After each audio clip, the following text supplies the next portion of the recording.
ಎಲ್ಲಿ ಹೋಗಿದ್ದೆ ನೀನು ಚಿನ್ನೆ? ಅಲ್ಲಿ ಆಚೆ ಮಾಡಿದ್ದೀನಿ ನೀನು ಚಿನ್ನೆ? ಆಚೆ ನೋಡ್ತಾ ಮಲ್ಕೊಂಡಿದ್ದಮ್ಮ ನೀನು ರೋಡಲ್ಲಿ ಯಾರು ಬರ್ತಾರೆ ಅಂತ. ಸಫಿ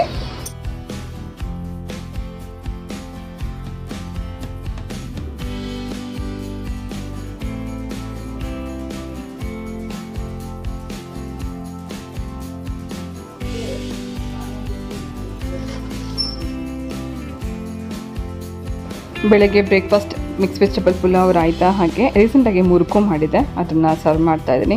ಸ್ವಲ್ಪ ಬೆಳಗ್ಗೆ ಹೆವಿ ಬ್ರೇಕ್ಫಾಸ್ಟ್, ಯಾಕೆ ಅಂತಂದರೆ ತುಂಬ ಕೆಲಸ ಇದೆ. ಸೊ ಕೆಲಸ ಮಾಡೋಕ್ಕೆ ಶಕ್ತಿ ಬೇಕು, ಹಾಗಾಗಿ ಸ್ವಲ್ಪ ಜಾಸ್ತಿನೇ ತರಕಾರಿ ಎಲ್ಲ ಹಾಕಿ ಪುಲಾವ್ ಮಾಡಿದ್ದೆ, ಅದನ್ನು ಸರ್ವ್ ಮಾಡ್ತಾ ಇದ್ದೀನಿ.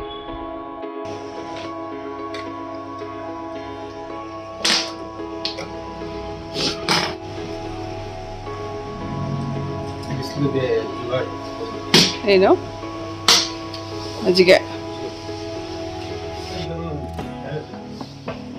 ಬಿಸಿಲಿಗೆ ಎಲ್ಲರಿಗೂ ಕಾಯಿಲೆ ಬಂದಿತ್ತು. Hi all, good evening, welcome to Suji's lifestyle. ಹೇಗಿದ್ದೀರಾ? ಎಲ್ಲರೂ ಚೆನ್ನಾಗಿದ್ದೀರಾ ಅಂತದ್ದು ನನ್ನ ಭಾವನೆ. ಸಾಯಂಕಾಲ ಕೂಡ ನೋಡಿ ಎಷ್ಟು ಗಬೆ ಹೊಡಿತಾ ಇದೆ ಅಂತಂದರೆ ಸಂಜೆ ಆಗ್ತಿದ್ದಂಗೆ ಸೂರ್ಯ ಕೂಲ್ಡೌನ್ ಆಗಬೇಕು, ಯಾಕೆ ಸೂರ್ಯ ಕೂಲ್ಡೌನ್ ಆಗ್ತಾನೆ ಇಲ್ಲ. ಸೊ ಗಬೆ ಅಷ್ಟೇ ಇದೆ, ತಡ್ಕೊಳಕ್ಕಾಗ್ತಿಲ್ಲ, ಮೈಯೆಲ್ಲ ಒಂಥರ ಉರಿಯೋ ಹಾಗೆ. ಈ ಮಕ್ಳಿಗೆ ರಜಾ ಬಂದಿದ್ರು ಕೂಡ ಅದು ಎಷ್ಟು ಬಿಸಿಲಲ್ಲಿ ಆಟ ಆಡ್ತಾರೆ ಅಂತಂದರೆ, ಎಷ್ಟು ಕಿಚ್ಚಾಡ್ತಿದ್ದಾರೆ ಬಿಸಿಲಲ್ಲಿ. ಎದುರುಗಡೆಯಿಂದ ಇನ್ನು ಸನ್ಸೆಟ್ ಆಗ್ತಿರೋದು ಬಿಸಿಲು ಬರ್ತಾ ಇದೆ, ನಿಲ್ಲಕ್ಕೆ ಆಗ್ತಿಲ್ಲ, ಅಷ್ಟು ಗಬೆ ಇದೆ. ಸೂರ್ಯ ಸನ್ಸೆಟ್ ಆಗ್ತಾ ಇದ್ದಂಗೆ ಸೂರ್ಯ ಕೂಲ್ಡೌನ್ ಆಗಬೇಕು, ಬಟ್ ಸೂರ್ಯ ಕೂಲ್ಡೌನ್ ಆಗ್ತಾನೇ ಇಲ್ಲ. ಮೊನ್ನೆ ರೀಸೆಂಟಾಗಿ ಒಂದು ರೀಲ್ ನೋಡ್ತಾ ಇದೆ ಇನ್ಸ್ಟಾಗ್ರಾಮ್ ರೀಲ್ 1 ಮಿಲಿಯನ್ ನೋಡಿದೆ. ಅದು ಏನಂತಂದರೆ, ಒಬ್ಬ ಜೋರಾಗಿ ಸೂರ್ಯನ ತೋರಿಸ್ಬಿಟ್ಟು ಸೂರ್ಯನ ಕೂಗಿ ಜೋರಾಗಿ ಹೇಳ್ತಾನೆ, ಸ್ವಲ್ಪ ಬ್ರೈಟ್ನೆಸ್ನ ಕಮ್ಮಿ ಮಾಡು ಅಂತ. ಅಷ್ಟು ಗಬೆ ಇದೆ, ಅಷ್ಟು ಬಿಸಿಲಿದೆ, ತಡ್ಕೊಳಕ್ಕೆ ಆಗ್ತಿಲ್ಲ ಜನಕ್ಕೆ. ಅಷ್ಟು ಏನು ಎಲ್ಲ ಕಡೆ, ನಮಗೆ ಕರ್ನಾಟಕದಂತಲ್ಲ ಎಲ್ಲ ಕಡೆಗೂ ಬಿಸಿಲು ಅಷ್ಟೇ ಜೋರಾಗಿದೆ. ಊರ ಹಬ್ಬಗಳು ನಡೀತಾ ಇದೆ, ಎಲ್ಲೂ ಹೋಗ್ತಾ ಇಲ್ಲ. ಫಂಕ್ಷನ್ಗಳು ನಡೀತಾ ಇದೆ, ಎಲ್ಲೂ ಹೋಗ್ತಿಲ್ಲ. ರೀಸೆಂಟಾಗಿ ಒಂದು ಮದುವೆ ಕರೆದಿದ್ರು, ಅಲ್ಲಿಗೂ ಹೋಗೋಕ್ಕಾಗಿಲ್ಲ. ಒಂದು ಮಗು ನಾಮಕರಣ ಕರೆದ್ರು, ಅಲ್ಲೂ ಹೋಗಿಲ್ಲ. ಎಷ್ಟೊಂದು ನಾನು ಮಿಸ್ ಮಾಡ್ತಿದ್ದೀನಿ. ಕಾರಣ ಈ ಬಿಸಿಲಿಂದ, ಜೊತೆಗೆ ನನ್ನ ಕಾಲು ಸ್ವೆಲ್ಲಿಂಗ್ ಇದೆ ಅದರಿಂದಾಗಿ. ರೀಸೆಂಟಾಗಿ ದೇವಸ್ಥಾನಕ್ಕೆ ಹೋಗಿ ಬಂದ್ವಿ. ದೇವಸ್ಥಾನಕ್ಕೆ ಹೋಗಲೇಬೇಕಾಗಿತ್ತು, ಅದೊಂದು ರೀಸನ್ಗೋಸ್ಕರ ನಾನು ದೇವಸ್ಥಾನಕ್ಕೆ ಹೋಗ್ಬಿಟ್ಟು ಬಂದೆ. ಅನ್ನೋದು ಬಿಟ್ಟರೆ ಏನೋ ನೇಮಿಂಗ್ ಸೆರೆಮನಿ ಅಥವಾ ನಾಮಕರಣ ಫಂಕ್ಷನ್ನ ಮಿಸ್ ಮಾಡಿದ್ವಿ. 2 ಊರ ಹಬ್ಬ, 3 ವರ್ಷಕ್ಕೆ ಒಂದ್ಸರ್ತಿ ಊರ ಹಬ್ಬ ಮಾಡೋದು. ಒಂದು ಕ್ಲೋಸ್ ಫ್ರೆಂಡ್ ಕರೆದಿದ್ದು, ಆ ಫಂಕ್ಷನ್ಗೂ ಹೋಗಲಿಲ್ಲ. ಆಮೇಲೆ ಶ್ವೇತಾ ಅವ್ರ ಊರಲ್ಲಿ ಕೂಡ ಚಂದ್ರಾಯಪಟ್ಟಣದಲ್ಲಿ 3 ವರ್ಷಕ್ಕೆ ಒಂದ್ಸತಿ ಹಬ್ಬ ಮಾಡ್ತಿದ್ವಿ ಅಂತ ಕರೆದು, ಅಲ್ಲಿಗೂ ಹೋಗಿಲ್ಲ. ಹಾಗೆ ಇನ್ನೊಂದು ಮುಂದಿನ ವಾರದಲ್ಲಿ ಒಂದು ಮದುವೆ ಇದೆ, ಮದುವೆಗೆ ಹೋಗ್ಲೇಬೇಕಾ ಬೇಡವಾ ಅಂತ ಅನ್ನೋ ಥರ ಇದೆ. ಯಾಕಂದರೆ ತುಂಬ ಹತ್ತಿರ ಸಮಾನ, ನನ್ನ ತಮ್ಮನ ಮದುವೆ, ಅದು ಹೋಗಲೇಬೇಕು. ಸೊ ಈ ಬಿಸಿಲಿಗೆ ಎದುರುಕೊಂಡು ಎಲ್ಲಿಗೂ ಹೋಗ್ತಾ ಇಲ್ಲ. ಎಷ್ಟೋ ಫಂಕ್ಷನ್ಗಳನ್ನ ನಾವು ಬಿಟ್ಬಿಡ್ತಾ ಇದ್ವಿ, ಹೋಗೋಕ್ಕಾಗಲ್ಲ ಅಂತ. ಕಾರಣ ಈ ಬಿಸಿಲಿಂದಾಗಿ. ಸೊ ಎಷ್ಟೋ ಜನಕ್ಕೆ ಟ್ರಿಪ್ ಹೋಗುವಂಥವ್ರು ಇದೆಲ್ಲ ಸುಮಾರು ಪ್ಲ್ಯಾನ್ ಮಾಡ್ಕೊಂಡು ಹೋಗ್ತಿದ್ದಾರೆ. ಬಿಸಿಲು ಹೋಗಿ ಮತ್ತೆ ಹುಷಾರು ತಪ್ಪಿದ್ರೆ ಅದು ತಡ್ಕೊಳಕ್ಕಾಗಲ್ಲ. ಸೊ ಅಷ್ಟು ಉರಿ ಬಿಸಿಲಿದೆ ಈ ಸರ್ತಿ ಅಂತಲೇ ಹೇಳ್ಬೋದು. ಪ್ರಿಯಾ ರೀಸೆಂಟಾಗಿ ಹೇಳ್ತಾ ಇಲ್ಲ, ಅವಳಿಗೂ ಕೂಡ ಈಗ ಸಮ್ಮರ್ ಸ್ಟಾರ್ಟ್ ಆಗಿದೆ ಅಲ್ಲಿ. ಇವಾಗಲೇ ಸ್ಟಾರ್ಟಿಂಗಲ್ಲೇ ಮೈಯೆಲ್ಲ ಉರಿಯುತ್ತೆ. ಬಿಸಿಲಿಲ್ಲ ಅಥವಾ ಏನು ಹೇಳ್ತಾರೆ, ಗಬೆ ಇಲ್ಲ ಅಂತಂದು ಕೂಡ ಒಂಥರ ಮೈಯೆಲ್ಲ ಉರಿಯುತ್ತೆ ಅಂತ ಹೇಳ್ತಾ ಇದ್ಲು. ಇವಾಗ ಅಲ್ಲೂ ಕೂಡ ಯುರೋಪಲ್ಲಿ ಸಮ್ಮರ್ ಸ್ಟಾರ್ಟ್ ಆಗಿದೆ ನೋಡಿ. ಸಂಜೆ ಸನ್ಸೆಟ್ ಆಗ್ತಿರೋಂಥ ಟೈಮಲ್ಲಿ ಕೂಡ ನಿಂತ್ಕೊಂಡು ಮಾತಾಡೋಕ್ಕೆ ಹೋಗಲ್ಲ, ಅಷ್ಟು ಉರಿ ಬಿಸಿಲು ಥರ ಇದೆ. ಓಕೆ, ಬನ್ನಿ ಕೆಳಗಡೆ ಹೋಗೋಣ.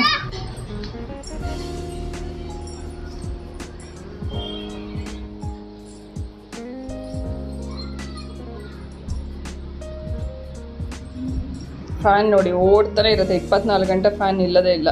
ಫ್ಯಾನ್ ನಿಲ್ತಾ ಇಲ್ಲ, ಅಷ್ಟೇ ಬೇಗ ಡಸ್ಟ್ ಆಗ್ತಿದೆ, ತುಂಬ ಕೊಳೆ ಆಗ್ತಿದೆ. ಫ್ಯಾನ್ ಕ್ಲೀನ್ ಮಾಡಬೇಕು, ಹರ್ಷಿತ್ ಹೆಲ್ಪ್ ಬೇಕೇ ಬೇಕು.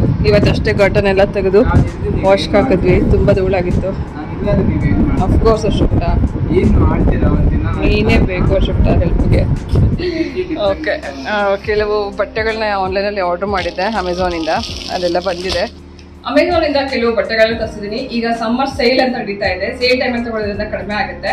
ಸೊ ಅಂದರೆ ಪ್ರೈಸ್ ಕಮ್ಮಿ ಆಗುತ್ತೆ, ಹಾಗೆ ಡಿಸ್ಕೌಂಟ್ಸ್ ಕೂಡ ಸಿಗ್ತಿರುತ್ತೆ. ಯಾವ ಡಿಸೈನ್ಸ್ ಅನ್ನೋದನ್ನ ನೋಡ್ಕೊಂಬರೋಣ ಬನ್ನಿ. ಮೊದಲನೇದಾಗಿ ಇದು ಗೌನ್, ಕ್ಲಾತ್ ಪ್ರಿಂಟೆಡ್ ಇರೋಂಥ ಗೌನ್. ಹಾಗೆ ಇನ್ನೊಂದೇನಂತಂದ್ರೆ, ನನಗೆ ನೈಟಿ ಯೂಶಲಿ ತುಂಬಾ ಇಷ್ಟ, ಮನೇಲಿ ಇರುವಾಗ ಕಂಫರ್ಟಬಲ್ ಆಗೋ ಇರುತ್ತೆ. ಸೊ ಈ ಗೌನ್ ಹೇಗೆ ಅಂದ್ರೆ, ನಾವು ಮನೇಲೂ ಹಾಕೋಬಹುದು, ಹೊರಗಡೆನೂ ಹಾಕೋಬಹುದು. ಫುಲ್ ಏನಂದ್ರೆ 1 ಪೀಸ್ ತರ ಇದು. Full effort. ರಾಣಿ ಪಿಂಕ್ ಹಾಗೆ ಬಾಂಧನಿ ಪ್ರಿಂಟ್ ಇರುವಂತ ದುಪಟ್ಟ ತರಿಸಿದೀನಿ. ದುಪಟ್ಟ ಈ ತರದ್ದು ಎಲ್ಲ 3-4 ಕಲರ್ ಇರುವಂತದ್ದು, ಯಾವ್ದ್ರ ಮೇಲೆ ಬೇಕಾದ್ರೂ ಹಾಕೋಬಹುದು. ಈ ದುಪಟ್ಟ ಇದಕ್ಕಿಂತ ತುಂಬಾ ಚೆನ್ನಾಗಿದೆ. ಒಂದು ಏನಂದ್ರೆ ಸ್ವಲ್ಪ ಗ್ರ್ಯಾಂಡ್ ಆಗಿದೆ, ಇದರಲ್ಲೆಲ್ಲ ಬಾರ್ಡರ್ ಎಲ್ಲ ಇರೋದ್ರಿಂದ ಥರ ಲೇಸ್ ವರ್ಕ್ ಎಲ್ಲ ಮಾಡಿದ್ದಾರೆ, ತುಂಬ ಚೆನ್ನಾಗಿದೆ. ರೆಡ್ ಆ್ಯಂಡ್ ವೈಟ್ ಕಾಂಬಿನೇಷನಲ್ಲಿದೆ. ಓವರ್ ಆಲ್ 4 ಸೈಡಲ್ಲಿ ಈ ಥರ ಲೇಸ್ ವರ್ಕ್ ಇದೆ. ಲೇಸ್ ವರ್ಕ್ ಇರೋವಂಥ ದುಪಟ್ಟ. ಇದು 2 ದುಪಟ್ಟ. ಸ್ವಲ್ಪ ಮೆಟೀರಿಯಲ್ ಹೇಳ್ಬೇಕಂದ್ರೆ 2 ಸೇಮ್ ಇದೆ. ಇದರಲ್ಲಿ ಸ್ವಲ್ಪ ವರ್ಕ್ ಇರೋದ್ರಿಂದ ಒಂಚೂರು ಹೆವಿ ಅನ್ಸುತ್ತೆ, ಇದು ಲೈಟ್ ಆಗಿದೆ. One more gown. ಇದು ನಂಗೆ ನೋಡಿದ ತಕ್ಷಣ ತುಂಬಾ ಇಷ್ಟ ಆಯ್ತು. ಮೆಂತ್ಯ ಕಲರ್ ಇರೋದ್ರಿಂದ, ಗೌನ್ ಆಗಿರೋದ್ರಿಂದ ನಾನು ಅದೇ ಹೇಳಿದ್ನಲ್ಲ ಆವಾಗಲೇ, ನನಗೆ ತುಂಬಾ ಇಷ್ಟ. 1 ಪೀಸ್ ಅಂತನಕ್ಕೋಸ್ಕರ ಈ ಗೌನ್ ತರಿಸಿದ್ದೆ. ಫ್ರೀ ಅಂಡ್ ಫ್ಲೋರ್ ಲೆಂತ್ ಇರೋಂತ 1 ಪೀಸ್ ಗೌನ್. ಇದು ಕೂಡ 3/4 ಸ್ಲೀವ್ ಇರುತ್ತೆ. ಸೊ ಕಂಫರ್ಟಬಲ್ ಆಗಿ ನಾವು ಮನೇಲೂ ಹಾಕೊಳ್ಳೋಕೆ, ಹೊರಗಡೆ ಹಾಕೊಳ್ಳೋಕೆ ತುಂಬಾ ಚೆನ್ನಾಗಿರುತ್ತೆ. ಸೊ ಈ ತರದ್ದು ನಾನು ಯೂಶಲಿ ಯಾವಾಗಲೂ ಲೈಕ್ ಮಾಡುವಂಥದ್ದು. ಸಮ್ಮರ್ ಅಂದ ಕೂಡಲೇ ಎಲ್ಲರಿಗೂ ತುಂಬಾ ಇಷ್ಟ ಆಗಿದೆ ಅಂತಂದ್ರೆ ಕಂಫರ್ಟಬಲ್ ಆಗಿರೋದು, ಹಾಗೆ ಆರಾಮಾಗಿ ಮನೇಲಿ ಹಾಕೊಳ್ಳುವಂತ, ಇಷ್ಟಪಟ್ಟು ಹಾಕೊಳ್ಳುವಂಥದ್ದು ಅಂದ್ರೆ nighty. So nighty ತರಿಸಿದ್ದೀನಿ.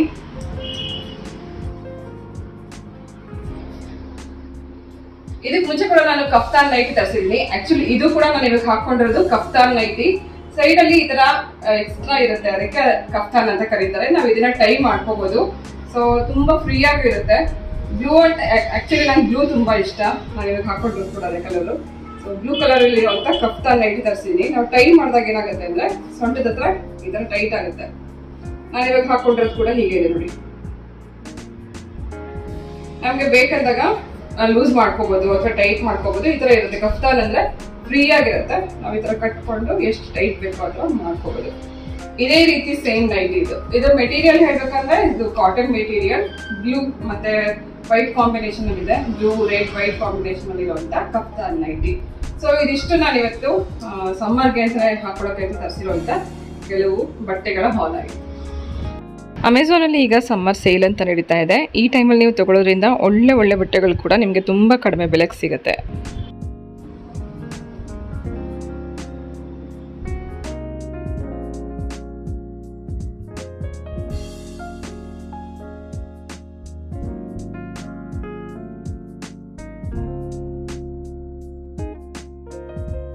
Com and peaceful time ಅಥವಾ ಫ್ಯಾಮಿಲಿ ಟೈಮ್ ಅಂತಂದರೆ ಅದು ಸಂಜೆ ಹೊತ್ತು ಮಾತ್ರ. ಎಲ್ಲ ಕೆಲಸ ಮುಗ್ದಿರುತ್ತೆ, ಯಾವುದೇ ಗಡಿಬಿಡಿ ಇರಲ್ಲ. ಹಾಗೆ ನಮ್ಮದು ಇವಾಗ ಮಕ್ಕಳದಂತೂ ಕೆಲಸ ನಂಗೆ ಯಾವುದೂ ಇರಲ್ಲ. ಆದರೆ ಕೊರಿಯರ್ ಕಳಿಸೋವಂಥದ್ದು, ಪ್ಯಾಕಿಂಗ್ ಮಾಡೋದು ಇಂಥದ್ದೆಲ್ಲ ಬೆಳಗ್ಗೆ ಹೊತ್ತೆ ತುಂಬ ಬ್ಯುಸಿ ಇರ್ತೀವಿ. ಮನೆ ಕೆಲಸನೂ ಬಾಕಿ ಇರುತ್ತೆ. ಹಾಗೆ ಈ ಥರದ ಪ್ಯಾಕಿಂಗ್ ಮಾಡೋದಿರ್ಬೋದು, ಪ್ರಿಪ್ರೇಷನ್ ಮಾಡೋದಿರ್ಬೋದು, ಎಲ್ಲನೂ ಬೆಳಗ್ಗೆ ಹೊತ್ತು ಅಥವಾ ಮಧ್ಯಾಹ್ನ ಹೊತ್ತಿರುತ್ತೆ. ಸಂಜೆ ಹೊತ್ತು ಎಲ್ಲ ಕೆಲಸ ಮುಗ್ದಿರೋದ್ರಿಂದ ಆರಾಮಾಗಿರುತ್ತೆ, ಯಾವುದೇ ಟೆನ್ಷನ್ ಇಲ್ಲದೆ ಈವ್ನಿಂಗ್ ಟೈಮನ್ನು ತುಂಬ ಎಂಜಾಯ್ ಮಾಡ್ತಾ ಮನೆ ಕೆಲಸ ಮಾಡ್ತಿರ್ತೀನಿ. ಯಾರಿಗೆಲ್ಲ ಸಮಯದ ಅಭಾವ ಇರುತ್ತೆ ಅಥವಾ ನಂತರ ಯಾರು ತುಂಬ ಬ್ಯುಸಿ ಇರ್ತೀರಾ ಅಥವಾ ಯಾರಿಗೆಲ್ಲ ಟೈಮ್ ಇಲ್ಲಪ್ಪ ನನಗೆ ಇವತ್ತು ಅಡುಗೆ ಮಾಡೋಕ್ಕೆ ಅಂತನ್ನೋರ್ಗೂ ಕೂಡ ಒಂದು ಹೆಲ್ಪ್ ಆಗೋ ರೀತಿಯಲ್ಲಿ ಇವತ್ತು ಒಂದು ರೆಸಿಪಿ ನಿಮಗೆ ಶೇರ್ ಮಾಡ್ತಾ ಇದ್ದೀನಿ.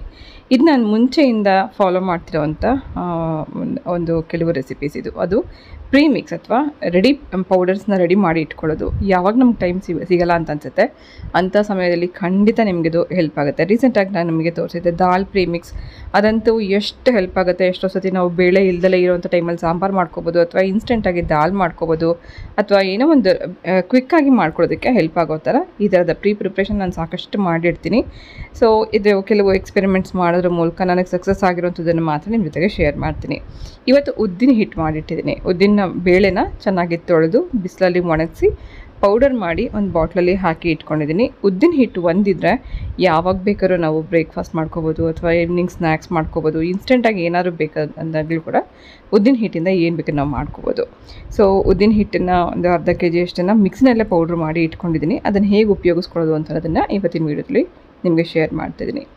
ಈ ಥರದ ಪ್ರೀ ಪ್ಲ್ಯಾನಿಂಗ್ ಅಥವಾ ಪ್ರೀ ಪ್ರಿಪ್ರೇಷನ್ ಬರೀ ವರ್ಕಿಂಗ್ ಇರೋರಿಗೆ ಅಥವಾ ಸ್ಟೂಡೆಂಟ್ಸ್ಗೆ ಅಥವಾ ಹೊರಗಡೆ ದೇಶಕ್ಕೆ ಹೋಗುವಂಥವ್ರಿಗೆ ಅಂತಲೇ ಅಷ್ಟೇ ಇಲ್ಲ, ಮನೇಲಿರೋವಂಥ ಲೇಡೀಸ್ಗೂ ಕೂಡ ಎಷ್ಟೋ ಸತಿ ಸಮಯದ ಅಭಾವ ಆಗುತ್ತೆ ಅಥವಾ ನಮಗೆ ಹುಷಾರಿಲ್ಲದಿರೋವಂಥ ಟೈಮಲ್ಲಿ ನಮ್ಗೆ ಯಾರೂ ಹೆಲ್ಪ್ ಮಾಡೋಕ್ಕಿಲ್ಲ ಅಂತನ್ನೋರಿಗೆ ಕೂಡ ಎಷ್ಟೋ ಸತಿ ಈ ಥರದ ಪ್ರೀ ಪ್ಲ್ಯಾನಿಂಗ್ ಅಥವಾ ಪ್ರೀ ಪ್ರಿಪ್ರೇಷನ್ ಮಾಡಿ ಇಟ್ಕೊಂಡಿರೋವಂಥ ಪೌಡರ್ಗಳು ತುಂಬ ಹೆಲ್ಪ್ ಆಗುತ್ತೆ. ಆ ಥರದ ನನಗೆ ಸಾಕಷ್ಟು ಹೆಲ್ಪ್ ಆಗಿರೋವಂಥದ್ದನ್ನು ನಿಮಗೆ ಇದುವರೆಗೂ ತೋರಿಸ್ಕೊಂಡು ಬಂದಿದ್ದೀನಿ. ಇವತ್ತು ಉದ್ದಿನ ಹಿಟ್ಟು ಮಾಡ್ತಾಯಿದ್ದೀನಿ. ಉದ್ದಿನ ಬೇಳೆನ ತೊಳೆದು ಬಿಸಿಲಲ್ಲಿ ಒಣಗಿಸಿ ಅನಂತರ ಬೆಚ್ಚಗೆ ಹುರ್ಕೋಬೇಕು. ಅದು ಸ್ವಲ್ಪ ಬಿಸಿ ಆಗೋ ಹಾಗೆ ಹುರಿದು ನಂತರ ಮಿಕ್ಸಿನಲ್ಲಿ ಪೌಡರ್ ಮಾಡಿ ಜರಡಿ ಮಾಡಿ ಬಾಟ್ಲಲ್ಲಿ ಸ್ಟೋರ್ ಮಾಡಿ ಇಟ್ಕೋಬೇಕು. ಇದನ್ನು ನೆನೆಸಿಲ್ಲ, ಉದ್ದಿನ ಬೇಳೆನ ತೊಳೆದು ಬಿಟ್ಟು ಒಣಗಿಸ್ಕೋಬೇಕಷ್ಟೆ. ಸೊ ಆನಂತರ ಅದರಲ್ಲಿ ಮಾಯಿಶ್ಚರ್ ಇಲ್ದಲೇ ಇರೋ ಹಾಗೆ ಚೆನ್ನಾಗಿ ಒಂದು ಸ್ವಲ್ಪ ಹೊತ್ತು ಬಿಸಿ ಮಾಡ್ಕೋಬೇಕು. ಬಿಸಿ ಮಾಡ್ಕೊಂಡ ನಂತರ ಮಿಕ್ಸಿ ಮಾಡ್ಕೊಳ್ಳೋಣ. ಈ ರೀತಿ ಜರಡಿ ಮಾಡ್ಕೊಳ್ಳೋದ್ರಿಂದ ನಮ್ಗೆ ಅದರಲ್ಲಿ ಏನಾದ್ರು ಬೇಳೆಗಳಿದ್ರೂ ಕೂಡ ನೀಟಾಗಿ ಆ ಜರಡಿನಲ್ಲಿ ಬಂದುಬಿಡುತ್ತೆ, ಅಥವಾ ಗಂಟಿದ್ರೂ ಕೂಡ ಅದರಲ್ಲಿ ಕ್ಲೀನಾಗಿ ಹೊಟ್ಟೋಗುತ್ತೆ. ಆನಂತರ ನಾವು ಬಾಟ್ಲಲ್ಲಿ ಸ್ಟೋರ್ ಮಾಡಿಟ್ಕೊಂಡು ಯಾವ ರೀತಿನಲ್ಲಿ ಬೇಕಾದ್ರೆ ನಾವು ಇದನ್ನು ಉಪಯೋಗಿಸ್ಕೋಬೋದು.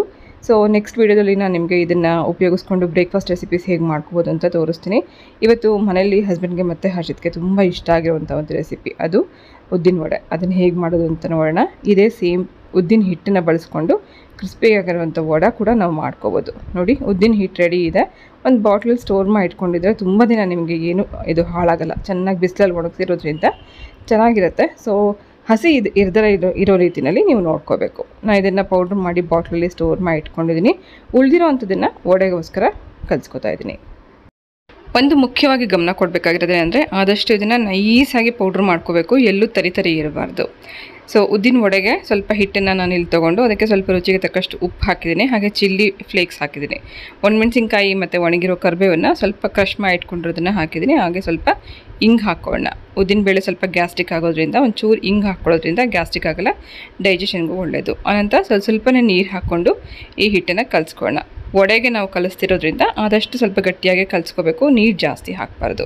ಹಾಗೆ ಇದಕ್ಕೆ ಸ್ವಲ್ಪ ನೆನೆಯೋದಕ್ಕೆ ಟೈಮ್ ಕೊಡಬೇಕು. ನಾವು ಹೇಗೆ ಉದ್ದಿನ ವಡೆಗೆ ನೆನೆಸ್ಬಿಟ್ಟು ರುಬ್ತೀವಲ್ಲ, ಅದಕ್ಕೆ ಈ ಪೌಡ್ರನ್ನ ಮಾಡುವಾಗ, ಪೌಡ್ರನ್ನ ಉಪಯೋಗಿಸ್ಕೊಂಡು ವಡೆ ಮಾಡುವಾಗ ಸ್ವಲ್ಪ ಒಂದು 10 ನಿಮಿಷ ಅದನ್ನು ನೆನೆಯೋಕ್ಕೆ ಬಿಟ್ಬೇಡ. ನಾಳೆ ಬೆಳಗ್ಗೆ ಬ್ರೇಕ್ಫಾಸ್ಟ್ಗೂ ಕೂಡ ನಾನು ಇವಾಗ ಇದನ್ನು ನೆನೆಸಿ ಇಡ್ತಾ ಇದ್ದೀನಿ. ಉದ್ದಿನ ಹಿಟ್ಟು ಸುಮಾರು ಒಂದು ಸಣ್ಣ ಕಪ್ಪಷ್ಟು ತೊಗೊಂಡಿದ್ದೀನಿ. ಸೊ ಈ ಉದ್ದಿನ ಹಿಟ್ಟು ಜೊತೆಗೆ ರಾಗಿ ಹಿಟ್ಟು ಹಾಕಿ ಇಡ್ಲಿ ಅಥವಾ ದೋಸೆ ಏನು ಬೇಕಾದ್ರೆ ನಾವು ಮಾಡ್ಕೋಬೋದು. ನಾಳೆ ಬೆಳಗ್ಗೆಗೆ ಸಾಯಂಕಾಲ ಅಥವಾ ರಾತ್ರಿ ನಾವು ಕಲಿಸ್ಬಿಟ್ಟಿಟ್ಟರು ಸಾಕು, ಫರ್ಮೆಂಟೇಷನ್ ತುಂಬ ಚೆನ್ನಾಗಿರುತ್ತೆ. ನೆಕ್ಸ್ಟ್ ಡೇ ನೀವು ಇದರಿಂದ ದೋಸೆ ಇಡ್ಲಿ ಮಾಡ್ಕೋಬೋದು. ಇನ್ಸ್ಟೆಂಟಾಗಿ ಮಾಡ್ಕೊಳ್ಳೋದಾದರೆ ಆವಾಗಲೇ ನೀವು ಕಲಿಸ್ಬಿಟ್ಟು ಮಾಡ್ಕೋಬೇಕು ಅಂದರೆ ಅರ್ಧ ಕಪ್ಪಷ್ಟು ಮೊಸರು ಹಾಕಿ ಕಲಿಸ್ಬಿಟ್ಟು ಒಂದು 10 ನಿಮಿಷ ಬಿಟ್ಟ ನಂತರ ಇನ್ಸ್ಟೆಂಟಾಗಿ ನೀವು ದೋಸೆ ಇಡ್ಲಿ ಮಾಡ್ಕೋಬೋದು. ಸೊ ಇದು ನಾಳೆ ಬೆಳಗ್ಗೆ ಮಾಡ್ತಿರೋದ್ರಿಂದ 1 ಕಪ್ಪಷ್ಟು ಉದ್ದಿನ ಹಿಟ್ಟು, 3 ಕಪ್ಪಷ್ಟು ರಾಗಿ ಹಿಟ್ಟು, ಸ್ವಲ್ಪ ಉಪ್ಪು ಹಾಕಿ ಚೆನ್ನಾಗಿ ಮಿಕ್ಸ್ ಮಾಡಿಬಿಟ್ಟು ನೀರು ಹಾಕಿ ನಾನು ಇದನ್ನು ಫರ್ಮೆಂಟೇಷನ್ ಮಾಡೋದಕ್ಕೆ ಇಡ್ತಾಯಿದ್ದೀನಿ. ನಾವು ಹೇಗೆ ಬೇಳೆ ರಾಗಿ ಎಲ್ಲ ನೆನೆಸಿ ರುಬ್ಬಿದ್ರೆ ಆಗುತ್ತಲ್ಲ, ಅದೇ ರೀತಿ ಫರ್ಮೆಂಟೇಷನ್ ಆಗುತ್ತೆ. ನೆಕ್ಸ್ಟ್ ಡೇ ನಾನು ನಿಮಗೆ ಇದನ್ನು ಹೇಗೆ ಫರ್ಮೆಂಟೇಷನ್ ಆಗಿದೆ ಅಂತ ಕೂಡ ತೋರಿಸ್ತೀನಿ. ಸೊ ಇದು ಸ್ವಲ್ಪ ಹೊತ್ತು ಸೈಡಲ್ಲಿ ಇಟ್ಬೇಡ, ನೆಕ್ಸ್ಟ್ ಡೇ ಅದನ್ನು ರೆಸಿಪಿ ನೋಡ್ಕೊಂಬರೋಣ. ಈಗ ಸದ್ಯಕ್ಕೆ ನಾನು ವಡೆ ಮಾಡ್ತಿರೋದ್ರಿಂದ ವಡೆಗೆ ಕಾಂಬಿನೇಷನ್ ಅಂದರೆ ಇಡ್ಲಿ. ಸೊ ಇನ್ಸ್ಟೆಂಟ್ ಇಡ್ಲಿ, ಅದು ರವೆ ಇಡ್ಲಿ.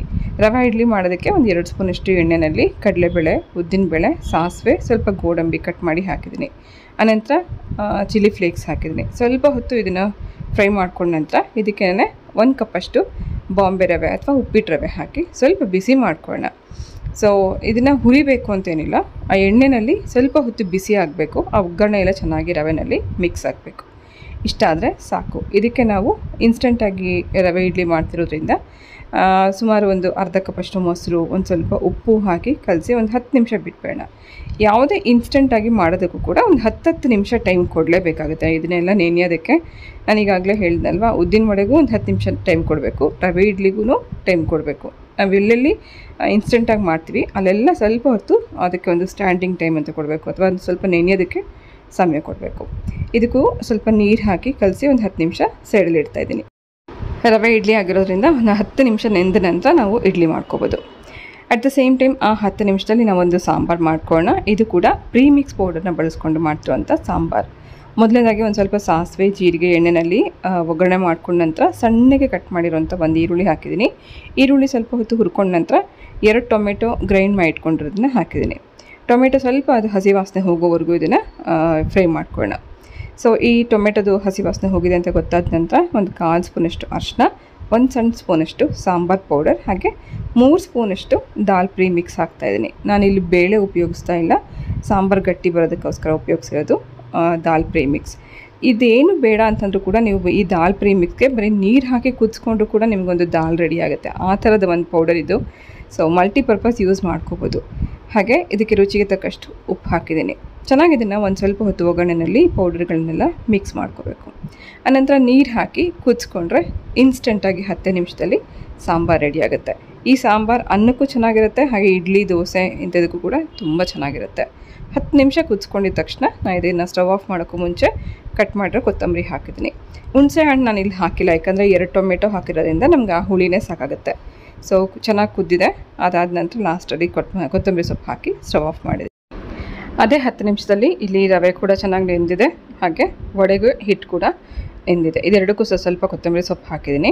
ಸೊ ಈ ರವೆ ಇಡ್ಲಿ ಇನ್ಸ್ಟೆಂಟಾಗಿ ಮಾಡ್ತಿರೋದ್ರಿಂದ ಇಡ್ಲಿ ಯಾವುದೇ ಒಂದು ಸಾಫ್ಟಾಗಿ ಬರಬೇಕು ಅಥವಾ ಚೆನ್ನಾಗಿ ಉಬ್ಬಿ ಬರಬೇಕು ಅಂದರೆ ಇದಕ್ಕೆ 1 ಸ್ಪೂನಷ್ಟು ಈನೋ ಹಾಕ್ಕೊಳ್ಳೋದ್ರಿಂದ ಒಂದು ಫರ್ಮೆಂಟೇಷನ್ ಆದಂಗೆ ಹಿಟ್ಟು ರೆಡಿಯಾಗಿರುತ್ತೆ. ಇಡ್ಲಿ ತುಂಬ ಚೆನ್ನಾಗಿ ಮೃದುವಾಗಿ ಬರುತ್ತೆ. 1 ಸ್ಪೂನಷ್ಟು ಈನೋ ಹಾಕಿದ್ದೀನಿ, ಅಥವಾ ಫ್ರೂಟ್ ಸಾಲ್ಟ್ ಅಂತ ಕೂಡ ಕರೀತಾರೆ. ಒಂದು ಸ್ವಲ್ಪ ಈನೋ ಹಾಕಿ ಚೆನ್ನಾಗಿ ಮಿಕ್ಸ್ ಮಾಡಿ, ಇನ್ಸ್ಟೆಂಟಾಗಿ ಮಾಡುವಂಥ ಇಡ್ಲಿ ದೋಸೆಗೆ ಮಾತ್ರ ಈ ಥರ ಈನೋ ಹಾಕ್ಕೊಳ್ಳೋದ್ರಿಂದ ತುಂಬ ಚೆನ್ನಾಗಿ ಬರುತ್ತೆ. ಸೊ ಇಡ್ಲಿ ಹಿಟ್ಟಿಗೂ ಕೂಡ ಸ್ವಲ್ಪ ಈನೋ ಹಾಕಿ ಚೆನ್ನಾಗಿ ಮಿಕ್ಸ್ ಮಾಡಿ ತಕ್ಷಣವೇ ನಾನು ಇಡ್ಲಿ ಪ್ಲೇಟಲ್ಲಿ ಸ್ವಲ್ಪ ಎಣ್ಣೆ ಹಚ್ಚಿರುವಂಥ ಪ್ಲೇಟಲ್ಲಿ ಹಿಟ್ಟನ್ನು ಹಾಕಿ ಬೇಯೋದಕ್ಕೆ ಇಡ್ತಾಯಿದ್ದೀನಿ. 10 ನಿಮಿಷದಲ್ಲಿ ಇಡ್ಲಿ ಕೂಡ ನಿಮಗೆ ರೆಡಿ ಆಗುತ್ತೆ. ಇವತ್ತು ಒಂದು 10 ನಿಮಿಷದ ಕುಕ್ಕಿಂಗ್ ರೆಸಿಪೀಸೇ ನಾನು ನಿಮಗೆ ತೋರಿಸ್ತಿದ್ದೀನಿ ಅಂತ ಅನ್ಕೋಬೋದು. ಎಲ್ಲನೂ ಇನ್ಸ್ಟೆಂಟಾಗಿ ಮಾಡುವಂಥ ರೆಸಿಪೀಸ್. ನಂತರ ಉದ್ದಿನ ಹಿಟ್ಟಿಗೆ ಕಲಸಿಟ್ಟಿರುವಂಥದ್ದು ಕೂಡ ಚೆನ್ನಾಗಿ ಅದನ್ನು ನಾವು ನಾದ್ಕೋಬೇಕು. ಅಂದರೆ ಕೈಯಲ್ಲಿ ಚೆನ್ನಾಗಿ ಇದನ್ನು ಕಲಿಸ್ಕೊಂಡಾಗ ಅದರಲ್ಲಿ ಏರ್ ಫಾರ್ಮ್ ಆಗುತ್ತೆ. ಗಾಳಿ ತುಂಬದಷ್ಟು ನಮಗೆ ವಡೆ ತುಂಬ ಚೆನ್ನಾಗಿ ಕ್ರಿಸ್ಪಿಯಾಗಿ ಬರುತ್ತೆ. ಚೆನ್ನಾಗಿ ಹಿಟ್ಟನ್ನು ಕಲಸಿ ಆನಂತರ ಹದವಾಗಿ ಎಣ್ಣೆ ಕಾಯಿಸ್ಕೊಂಡು ವಡೆ ಮಾಡ್ತಾಯಿದ್ದೀನಿ. ಸೊ ಉದ್ದಿನ ವಡೆ ಕ್ರಿಸ್ಪಿಯಾಗಿ ಗರಿಗರಿಯಾಗಿ ಬರಬೇಕು ಅಂದರೆ ನೀವು 1 ಸ್ಪೂನಷ್ಟು ಅಕ್ಕಿ ಹಿಟ್ಟು ಕೂಡ ಬೇಕಿದ್ರೆ ಹಾಕ್ಕೋಬೋದು. ಸೊ ಇನ್ಸ್ಟೆಂಟಾಗಿ ಇದೆಲ್ಲ ಮಾಡ್ಕೊಳ್ಳೋಂಥ ರೆಸಿಪೀಸ್ ಆದರೂ ಕೂಡ ಅಷ್ಟೇ ರುಚಿಯಾಗುತ್ತೆ. ನಾವು ಬೇಳೆ ನೆನೆಸ್ಬೇಕು, ರುಬ್ಬಬೇಕು ಅಂತಲೇ ಇಲ್ಲ. ಯಾವಾಗ ಬೇಕಿದ್ರೂ ನೀವು ವಡೆ ಬೇಕು ಅಂತ ಅನಿಸಿದ ತಕ್ಷಣ ಒಂದು ಟೀ ಮಾಡೋ ಅಷ್ಟು ಟೈಮಲ್ಲಿ ನಿಮಗೆ ಹಿಟ್ಟು ನೆಂದು ರೆಡಿಯಾಗಿರುತ್ತೆ. ಆನಂತರ ತಕ್ಷಣ ನೀವು ವಡೆ ಕೂಡ ಮಾಡ್ಕೋಬೋದು. ನೋಡಿ ಎಷ್ಟು ಚೆನ್ನಾಗಿ ಕ್ರಿಸ್ಪಿಯಾಗಿ ಗರಿಗರಿಯಾಗಿ ತುಂಬ ಚೆನ್ನಾಗಿ ಇನ್ಸ್ಟೆಂಟಾಗಿ ಉದ್ದಿನ ಹಿಟ್ಟಿಂದ ಮಾಡಿರೋಂಥ ವಡೆ ಕೂಡ ರೆಡಿ ಆಯಿತು. ಸೊ ಈ ವಡೆ ಹಾಗೇ ಸರ್ವ್ ಮಾಡೋಕ್ಕೆ ಇಷ್ಟ ಇಲ್ಲ ಅಂತ ಅನ್ನೋಕ್ಕೋಸ್ಕರ ಇವತ್ತು ರವೆ ಇಡ್ಲಿ ಸಾಂಬಾರು ಜೊತೆಗೆ ಉದ್ದಿನ ವಡೆನೂ ಸರ್ವ್ ಮಾಡ್ತಾಯಿದ್ದೀನಿ. ನೋಡಿ ಎಷ್ಟು ಚೆನ್ನಾಗಿ ಬಂದಿದೆ ಅಂತ.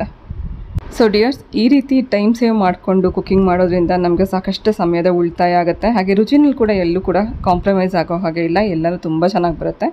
ಇನ್ಸ್ಟೆಂಟ್ ರವಾ ಇಡ್ಲಿ, ಇನ್ಸ್ಟೆಂಟ್ ವಡೆ ಹಾಗೆ ಇನ್ಸ್ಟೆಂಟ್ ಸಾಂಬಾರು, ಇದು 3 ಕೂಡ ಇಲ್ಲಿ ರೆಡಿಯಾಗಿದೆ. ಸಾಂಬಾರ್ ಪೌಡರ್ ಅಂದರೆ ಇನ್ಸ್ಟೆಂಟ್ ಸಾಂಬಾರ್ ಪೌಡರ್ ಅಥವಾ ಪ್ರೀಮಿಕ್ಸ್ ಪೌಡರ್ ರೆಸಿಪಿ ನಾನು ನಿಮಗೆ ಖಂಡಿತ ಶೇರ್ ಮಾಡ್ತೀನಿ.